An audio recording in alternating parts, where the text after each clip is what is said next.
this area! Forest area!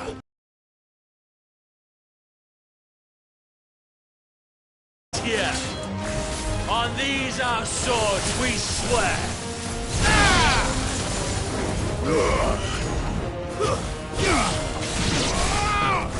And another!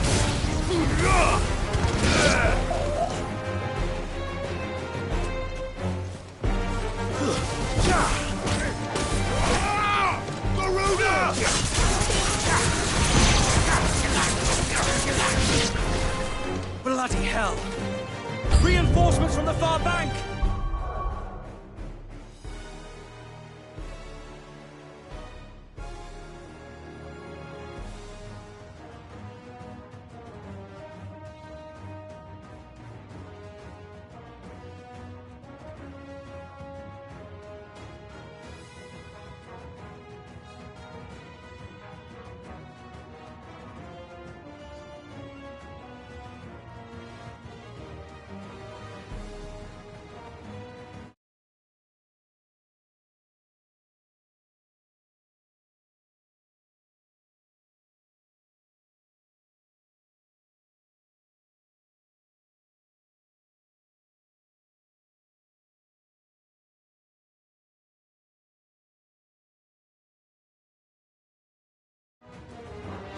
Another wyvern to fight their battle for them.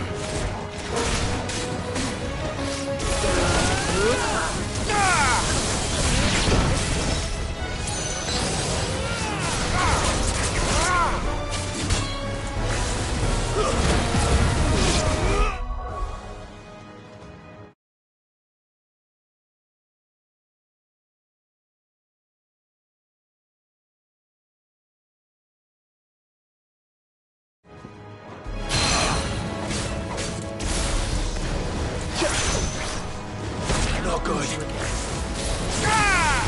Guess we're all ready. More dragons. Worms. The Imperials aren't taking any chances. I can't say I'm flattered.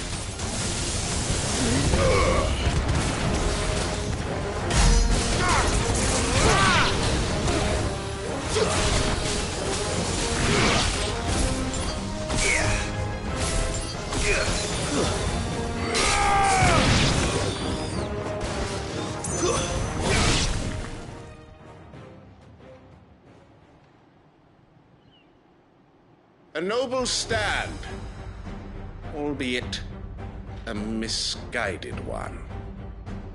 In taking it, you have but proven our point, that this land is in dire need of cleansing.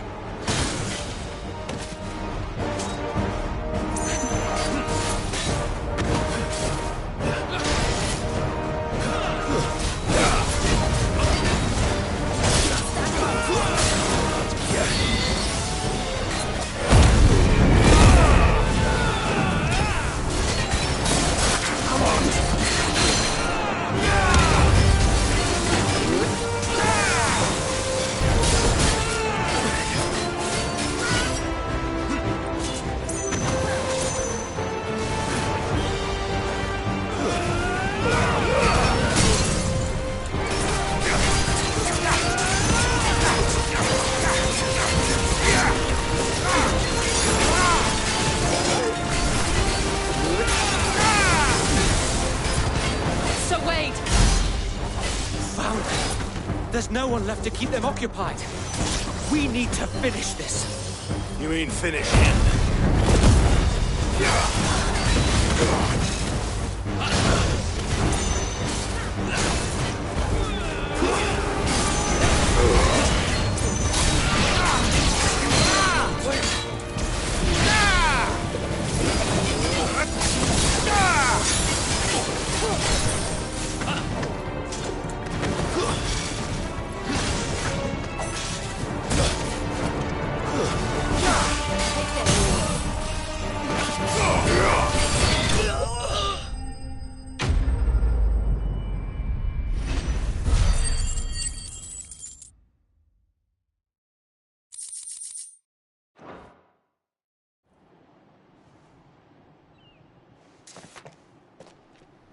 I don't see any more.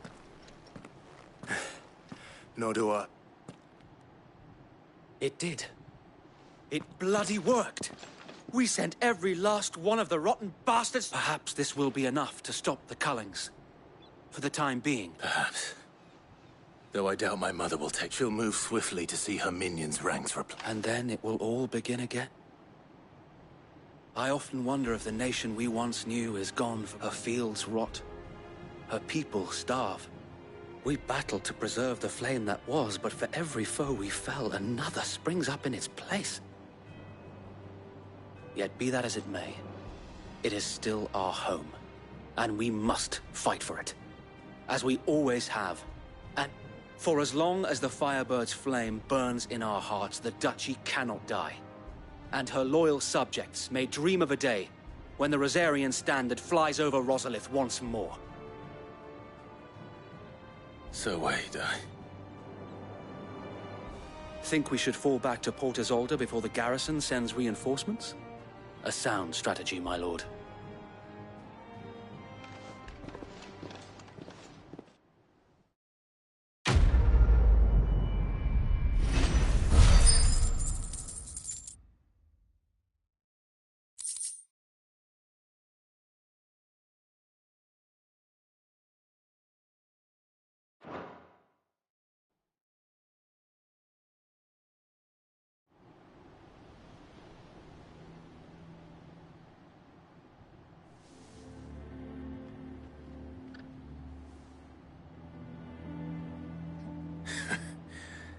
And how long has my uncle been funding you and your comrades' endeavors? Since the beginning. Lord Byron was the first person I turned to after forming the Guardians. And had I known of this tunnel back then, I wouldn't almost have been hanged by the city guard for trying to sneak over the wall. I suppose a formal request for an audience would have appeared suspicious. And appearances must be maintained.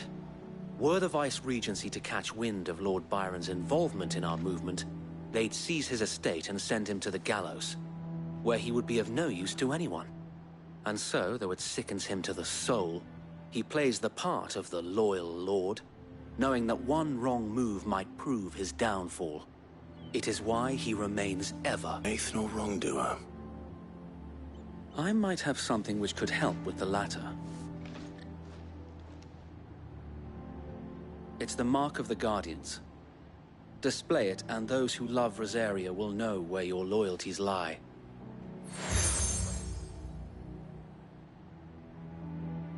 I shall wear it with pride. Be sure that you do. If only Sir Tyler could have been here to see you. Or the Lord Commander. Thank you, Sir Wade. If there is ever anything you need. I know. Go on now, my lord.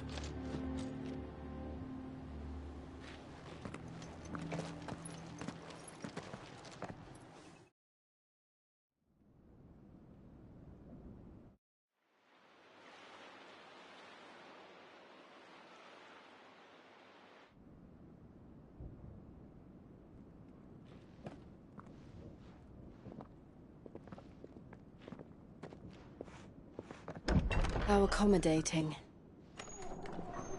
Do you really think they believe we are who we say we are? Not a chance.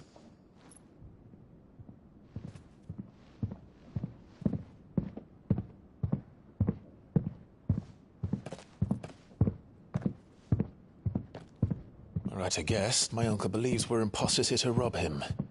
And means to string us up himself.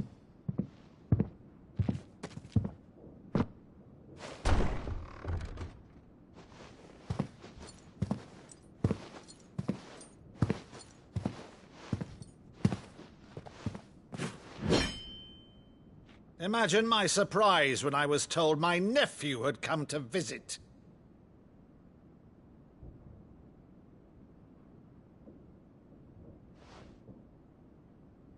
Clive Rosfield died long ago. And for uttering his name here, you shall pay with your tongue!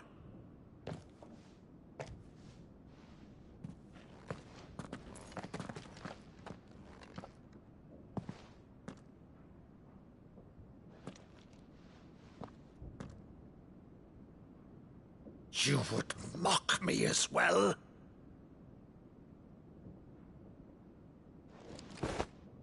It is I, Sir Crandall of Camelot, loyal servant to her serene holiness, Saint Sybil the Unshod. Meadow, thou vile sorcerer, for thy crimes against church and crown, I shall have thy head.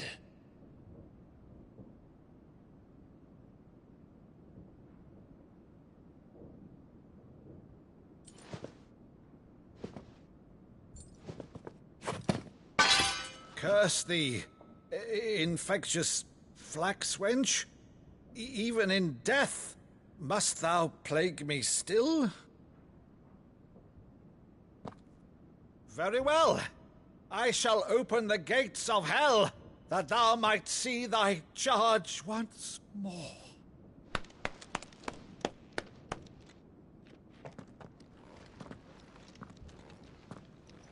Bravo, Uncle.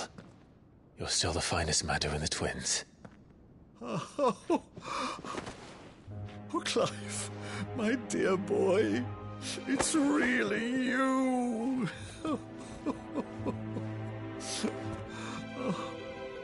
You always were fond of that scene from The Saint of the Sanctuary. Never did let me play Sir Crandall.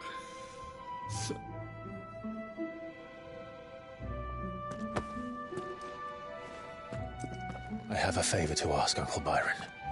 Rutherford, inform the kitchens. There'll be guests. We dine immediately. But, Uncle... You can't very well regale me with the tale of your miraculous preservation on an empty stomach. Go on, sit.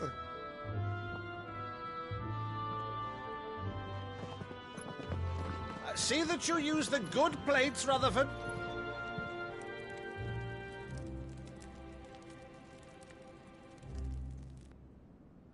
So you arrived late to one of her cullings, did you? Since becoming Vicereine, Annabella has been a constant thorn in Rosaria's side, but these atrocities are a new low. Something has changed. Quite what, I don't know, but the woman we knew is gone, and a monster sits in her place. A monster?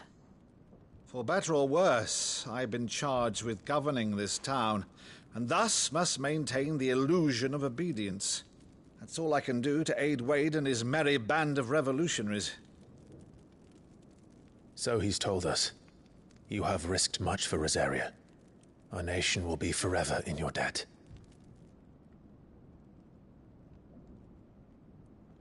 It has been 20 years, Clive.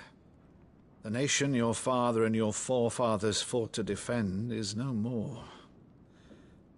Perhaps it would be otherwise had I the courage of my brother.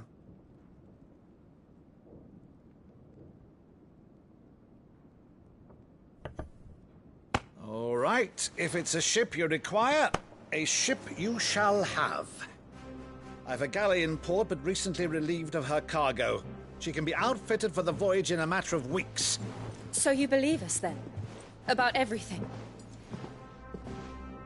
Believe you? Ha! Only a fool would believe even half of the things you claim.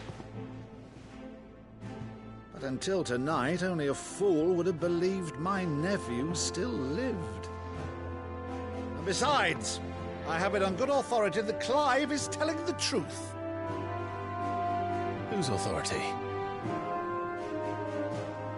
Your own, of course. You've always been a terrible liar. Is that true? It's not untrue. Let's say no more about it, eh? It wouldn't do to linger on my nephew's greatest failing.